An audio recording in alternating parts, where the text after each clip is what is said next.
Hello दोस्तों, मेरा नाम है विनीत चौहान और मैं एलआईसी विकास अधिकारी हूँ। आशा करता हूँ कि आप लोग बहुत अच्छे होंगे। तो आज की हम वीडियो में बात करने वाले हैं एलआईसी के जीवन लक्ष्य प्लान या जिसे कन्यादान प्लान भी बोलते हैं। इस वीडियो में मैं आपको पूरा लक्ष्य प्लान नहीं समझाने वाला हूँ।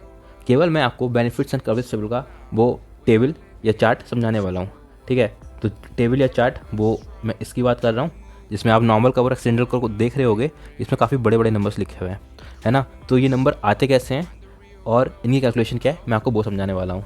अगर आप एलआईसी के एजेंट हैं या आप ये पॉलिसी खरीदने वाले हैं, सोच रहे हैं, तो ये वीडियो आपके लिए इंपॉर्टेंट है। तो उससे पहले मैं आपको बता दूं, एलआईसी ने अभी एक नई पॉलिसी लॉन्च की है जिसका नाम है नवजीवन श्री। अब इस पॉलिसी की डिटेल में नहीं जाएंगे, बट मैं आपको मोटा मोटा ये बता दूं कि पहली चीज़ ये है एक शॉर्ट टर्म प्लान, ठीक। और दूसरा, ये गारंटीड रिटर्न देती है, पर कितने रिटर्न देती है, अगला इंपॉर्टेंट क्वेश्चन ये है। तो ये 8.5 से 9.5% तक का गारंटीड रिटर्न देती है। आज के ज़माने में जहाँ आपको किसी भी चीज़ की गारंटी नहीं मिलेगी, आप कोई भी इलेक्ट्रॉनिक सामान लेने जाओगे तो गारंटी की जगह वारंटी मिलती है। उस ज़माने में एलआईसी आपको 8.5 से 9.5% की गारंटी दे रही है, और साथ में डिस्कवर तो रह गई क्योंकि हम हैं एलआईसी, इकलौती सरकारी बीमा कंपनी। चलिए आगे बढ़ते हैं और शुरू करते हैं इस टेबल के बारे में। तो ये जो टेबल है इसमें आप देख रहे होगे कि जो डिटेल्स है ना, तो ये जो टेबल है ना, ये केवल एक एग्जांपल है, और एग्जांपल के लिए मैंने कुछ डिटेल्स मानी है। क्या कि जो क्लाइंट है उसकी एज 30 ईयर्स है, ठीक, और जो सम एश्योर्ड है वो है 10 लाख, और फिलहाल मैंने इसमें टर्म राइडर नहीं दिया है, ठीक, और एडीएनडी भी इसमें है। तो ये तो हो गई डिटेल्स जो मैंने लिए हैं। अब इस टेबल को समझने से पहले आपको एक चीज़ और बताना चाहिए कि जो नॉर्मल कवर या एक्सीडेंटल कवर है या जो कवरेज है वो कैसे कैलकुलेट होता है।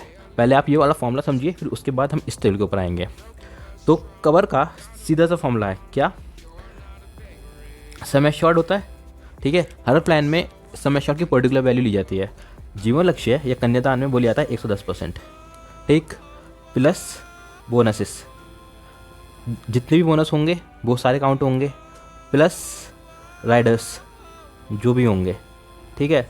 अगर इसमें एडीडी भी है तो वो अलग से काउंट होगा, और टर्म राइडर है तो वो भी अलग से काउंट होगा, ठीक।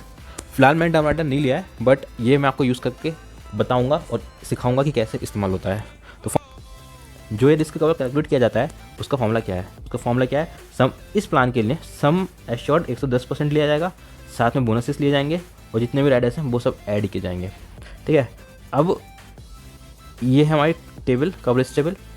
उससे पहले हम ये देख लेते हैं, क्या आपको ये तो बताएंगे ना बहुत सारे लोग कि 9,75,000 रुपये आप जमा करोगे एक पर्टिकुलर टाइम के लिए, फिर आपको 16,97,000 रुपये की मैच्योरिटी मिलेगी, ठीक है। अब बोनस इसमें 42,000 रुपये है, और फाइनल एडिशन बोनस 25 रुपये पर 1000 सम एश्योर्ड है। तो ये 3 चीज़ें इसमें हो गई कवर। अब कुछ लोग बोलेंगे 975 के बदले केवल 16,72,000 की मैच्योरिटी, हाँ इतनी है, क्यों, क्योंकि इसका रिस्क का बहुत तगड़ा है, इसके जो बाकी एडवांटेजेस हैं बहुत बढ़िया हैं। तो एक बार मैं आपको एडवांटेजेस बता देता हूँ क्या मिलता है।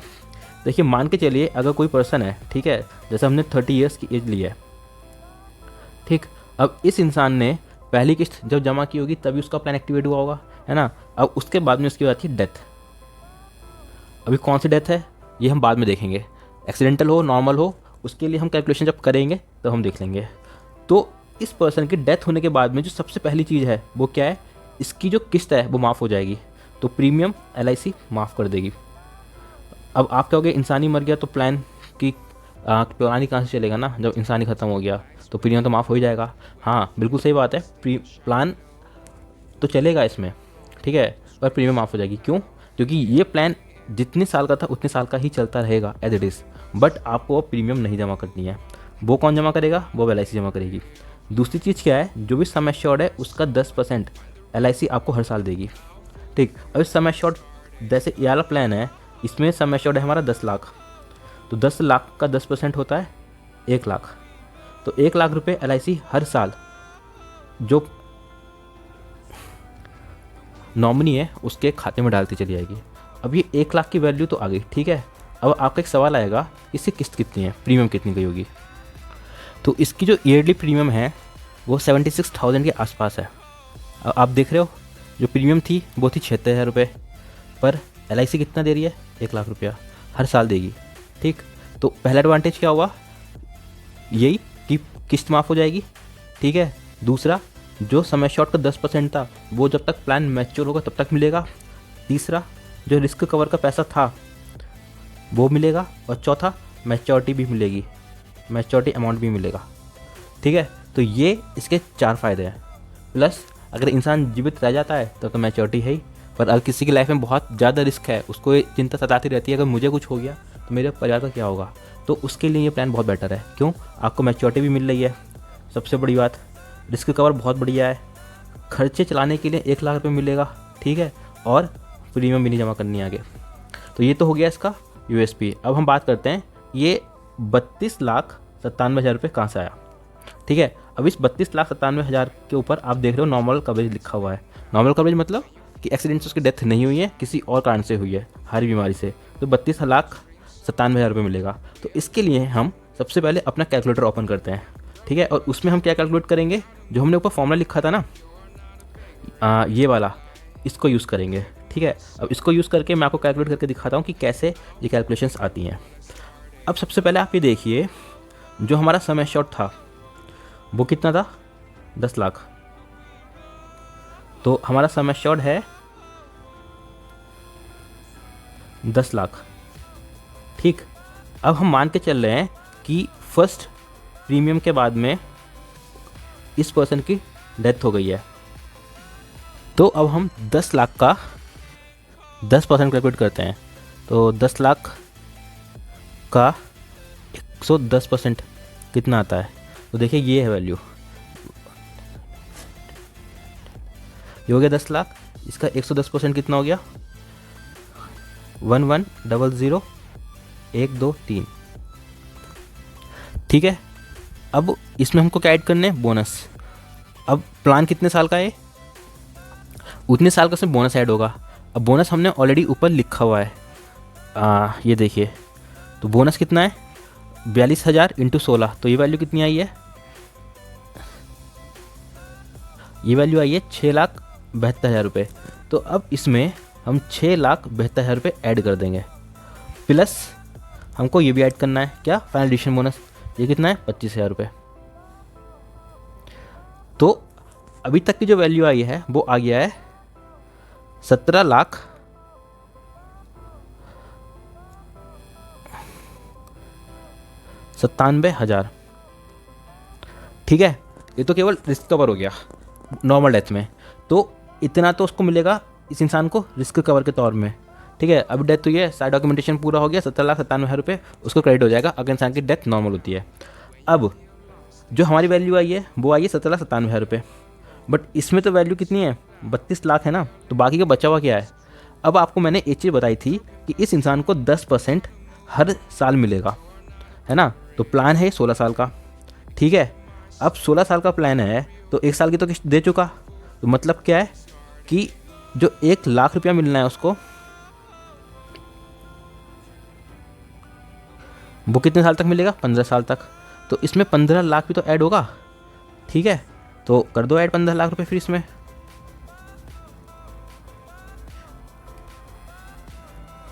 तो प्लस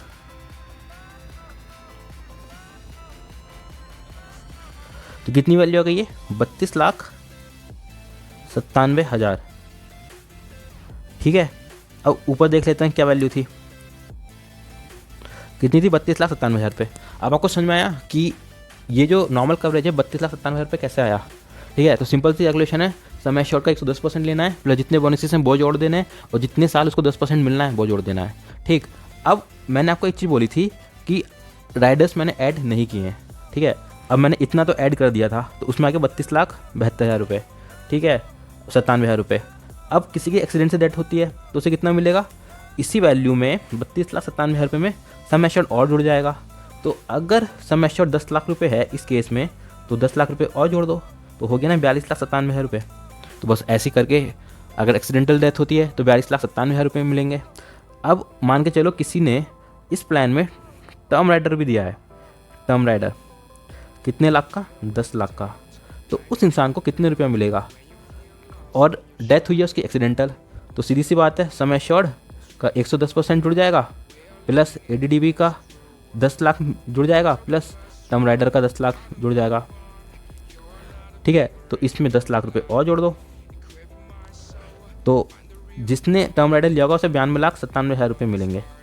ठीक, अब देखो जिसने 30 साल का इंसान था, उसको लगता है कि मेरी लाइफ में बहुत ज़्यादा रिस्क है, मैं बहुत ट्रैवल करता हूँ तो मेरे को लक्ष्य लेना चाहिए। ठीक है, अब उसने प्लान लिया और उसकी डेथ हो गई, तो 52,97,000 रुपये का तो उसको उसकी फैमिली को सीधा सीधा फ़ायदा हो गया। प्लस अब इसमें उसकी फैमिली को प्लान पूरा होने के बाद में मैच्योरिटी तो मिलेगी 16,97,000 रुपये। तो ये कितना हो जाएगा अगर इसमें हम जोड़ देंगे तो 16,97,000। टोटल कितना मिलेगा उसे 69,000 94,000।